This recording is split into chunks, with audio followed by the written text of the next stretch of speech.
Lucas acordou ofegante, o corpo coberto de suor frio.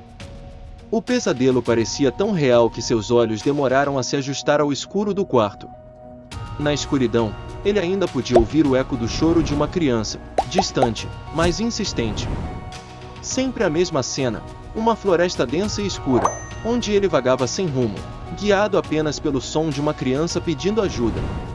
Ela estava perdida, gritando seu nome, e ele não conseguia encontrá-la, por mais que corresse. O despertador ao lado da cama indicava 3 da manhã, mas o peso do sonho permanecia sobre seus ombros. Lucas sabia que não adiantava tentar voltar a dormir. Desde a morte de sua mãe, há alguns meses, ele vinha enfrentando noites mal dormidas, mas esses pesadelos eram diferentes. Mais intensos, mais perturbadores. Naquela manhã, enquanto tomava café, comentou sobre o sonho com um colega de trabalho na escola. Para sua surpresa, ele não foi recebido com o típico riso nervoso que acompanha relatos de sonhos estranhos. Seu colega, Carlos, ficou pálido. "Você sonhou com uma criança na floresta?" Carlos perguntou, hesitante. Lucas confirmou, tentando esconder a surpresa. "Eu também", Carlos murmurou, olhando para os lados, como se estivesse revelando um segredo perigoso. Nos dias seguintes, Lucas descobriu que praticamente todos os moradores da cidade estavam tendo o mesmo sonho. Era uma cidade pequena, onde todos se conheciam, e logo o assunto começou a se espalhar. No entanto, o desconforto ao redor do tema era palpável. Ninguém queria falar muito sobre os sonhos, e quando faziam, era de forma vaga, como se quisessem esquecer. Lucas sentiu uma sensação crescente de inquietação. O que significavam aqueles sonhos? E por que ninguém estava disposto a falar sobre eles abertamente? A curiosidade de Lucas rapidamente se transformou em uma obsessão. Ele não conseguia tirar o pesadelo da cabeça, e o fato de quase toda a cidade estar compartilhando essa experiência tornava tudo ainda mais estranho. Algo estava muito errado, e ele precisava entender o que estava acontecendo. Depois de mais uma noite mal dormida, Lucas decidiu ir até a biblioteca local. Se houvesse algum registro sobre o desaparecimento de uma criança na cidade, seria lá que ele encontraria. As estantes empoeiradas continham jornais antigos, diários e relatórios que datavam de décadas atrás. Sentado em uma mesa de leitura, ele começou a vasculhar os arquivos em busca de alguma pista. Horas se passaram sem que ele encontrasse nada de relevante. Estava prestes a desistir quando uma manchete de um jornal muito antigo capturou sua atenção: "Menino desaparece misteriosamente em floresta de São Miguel." O artigo, datado de 30 anos atrás, descrevia o desaparecimento de uma criança de 8 anos, vista pela última vez brincando nos arredores da floresta que cercava a cidade. As buscas foram intensas nos primeiros dias, mas, depois de semanas sem sucesso, o caso foi abandonado e acabou caindo no esquecimento. Não havia mais detalhes sobre o que aconteceu ou qualquer indício de que o corpo da criança tivesse sido encontrado. Com o jornal em mãos, Lucas sentiu o peso de algo mais profundo, algo que a cidade havia enterrado junto com a memória daquele garoto. A sensação de que esse mistério estava relacionado ao sonho se tornou impossível de ignorar. Ele precisava falar com alguém mais velho, alguém que tivesse vivido naquela época. Procurou o Sr. Agostinho, um dos moradores mais antigos de São Miguel. Ao mencionar o desaparecimento da criança, o velho senhor ficou pálido e pediu que Lucas não voltasse a tocar no assunto. "Algumas coisas é melhor esquecer, meu filho", disse Agostinho, seus olhos fugindo do contato visual. Lucas, porém, não estava disposto a esquecer. Saiu da casa do Sr. Agostinho com a cabeça cheia de perguntas. Por que a cidade estava tão determinada a esquecer o desaparecimento daquela criança? Por que ninguém queria falar sobre o assunto? Essas questões o atormentavam, mas havia algo mais. Cada vez que pensava no garoto desaparecido, uma sensação estranha e familiar começava a surgir. Ele sentia que conhecia aquela criança, ou talvez já tivesse ouvido essa história antes. As noites continuavam cheias de pesadelos. A criança perdida na floresta parecia cada vez mais próxima. O choro dela ficava mais alto, mais desesperado. Lucas acordava coberto de suor, mas o tormento não terminava com a vigília. Durante o dia, ele começou a ter visões rápidas da criança. Passando pelos corredores da escola, às vezes ele pensava ver uma silhueta pequena à distância. Quando se virava, ela desaparecia. A cada nova visão, a angústia crescia. Foi numa dessas noites, quando estava à beira do desespero, que Lucas começou a se lembrar de algo que ele não queria admitir a si mesmo. Algo que envolvia sua própria infância. Ele se pegou olhando uma foto antiga, empoeirada, da sua mãe segurando sua mão na frente de uma casa velha e simples. Aquela imagem trouxe uma enxurrada de sentimentos, uma onda de arrependimento pelo tempo perdido. Desde a morte de sua mãe, Lucas vinha tentando lidar com a culpa de nunca ter resolvido suas pendências com ela. O relacionamento entre os dois era distante. Ela sempre foi uma figura austera e misteriosa, e, mesmo nos últimos dias de sua vida, não houve reconciliação. No entanto, agora, uma nova culpa surgia, uma que ele não conseguia identificar completamente, mas que parecia ligada àquele desaparecimento. Foi então que ele começou a se lembrar. Fragmentos soltos de memórias reprimidas começaram a emergir. Ele, criança, brincando na floresta com outros meninos. E um rosto familiar, o rosto da criança que agora aparecia nos seus pesadelos. Lucas sentiu o peso do pânico subir por seu peito. Ele estava lá no dia em que o garoto desapareceu. Essas memórias começaram a vir à tona de forma desconexa, mas poderosas. Ele lembrava-se de ter visto a criança correndo em direção à floresta. Ele e os outros meninos gritaram para ele parar, mas o garoto não escutou. O som de seus passos correndo entre as árvores ainda ecoava em sua mente. Lucas, como os outros, ficou paralisado de medo. Eles não o seguiram, e, quando voltaram para casa, ninguém mencionou o que tinha acontecido. Era como se todos tivessem escolhido esquecer.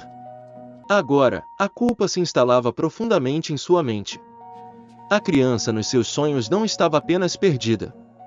Ela estava clamando por ele. Lucas havia sido uma testemunha, alguém que poderia ter feito algo para impedir o desaparecimento. E, de alguma forma, essa responsabilidade reprimida estava voltando para assombrá-lo. Lucas sentia-se à beira de um colapso.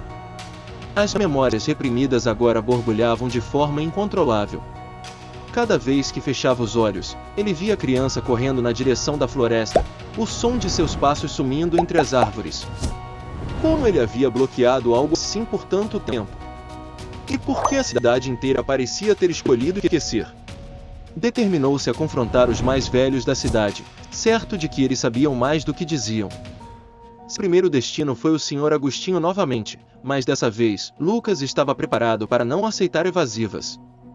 Eu sei o que vocês estão escondendo, Agostinho. Eu estava lá, disse Lucas, a voz trêmula, mas firme. O velho o olhou com uma expressão de dor e cansaço. Finalmente, depois de um longo silêncio, ele suspirou, os olhos fixos no chão. Você lembra, murmurou Agostinho, sem surpresa, como se esperasse por esse momento. A cidade inteira fez um pacto de silêncio. Todos nós sabíamos que não adiantava, que não podíamos fazer nada, mas viver com a culpa era demais. Então enterramos a verdade. Lucas mal acreditava no que ouvia. Um pacto de silêncio? Como uma cidade inteira podia conviver com isso?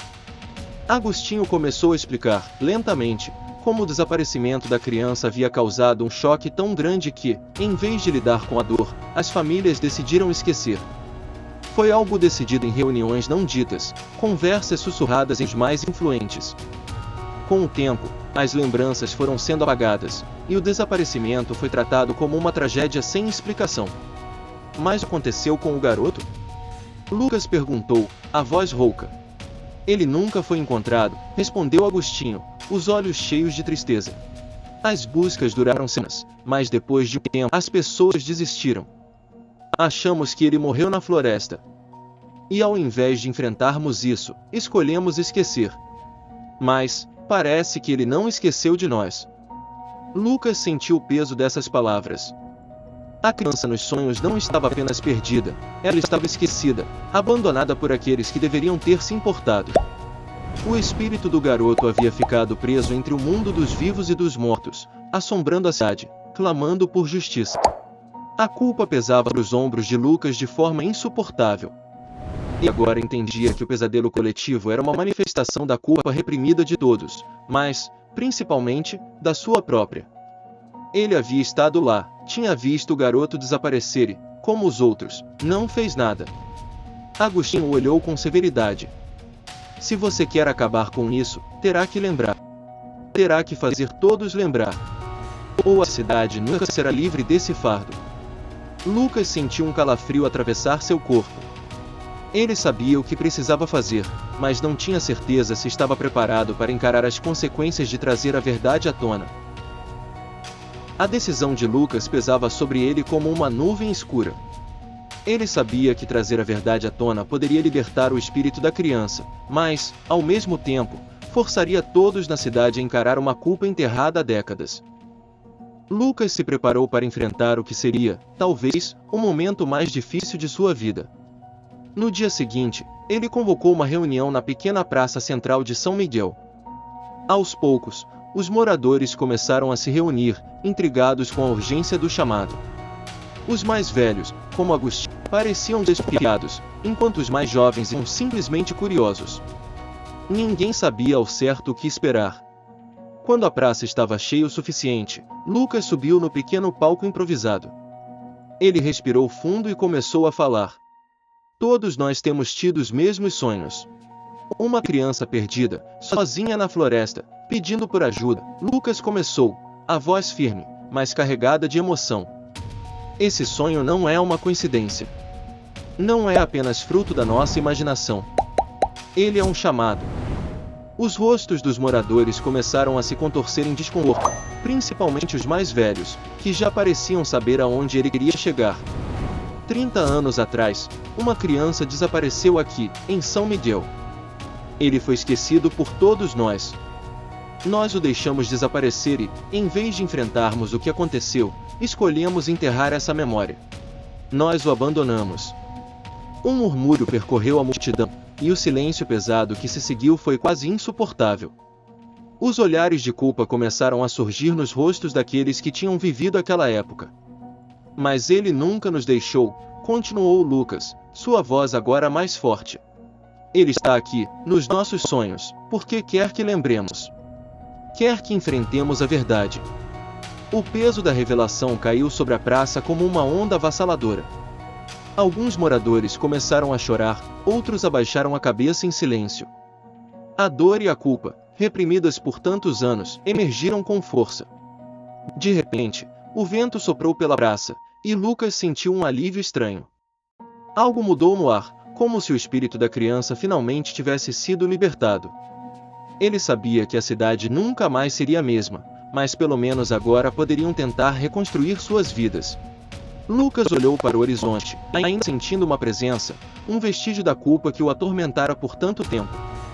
Mesmo com o espírito da criança em paz, ele se perguntava se alguma vez poderia, de fato, se perdoar.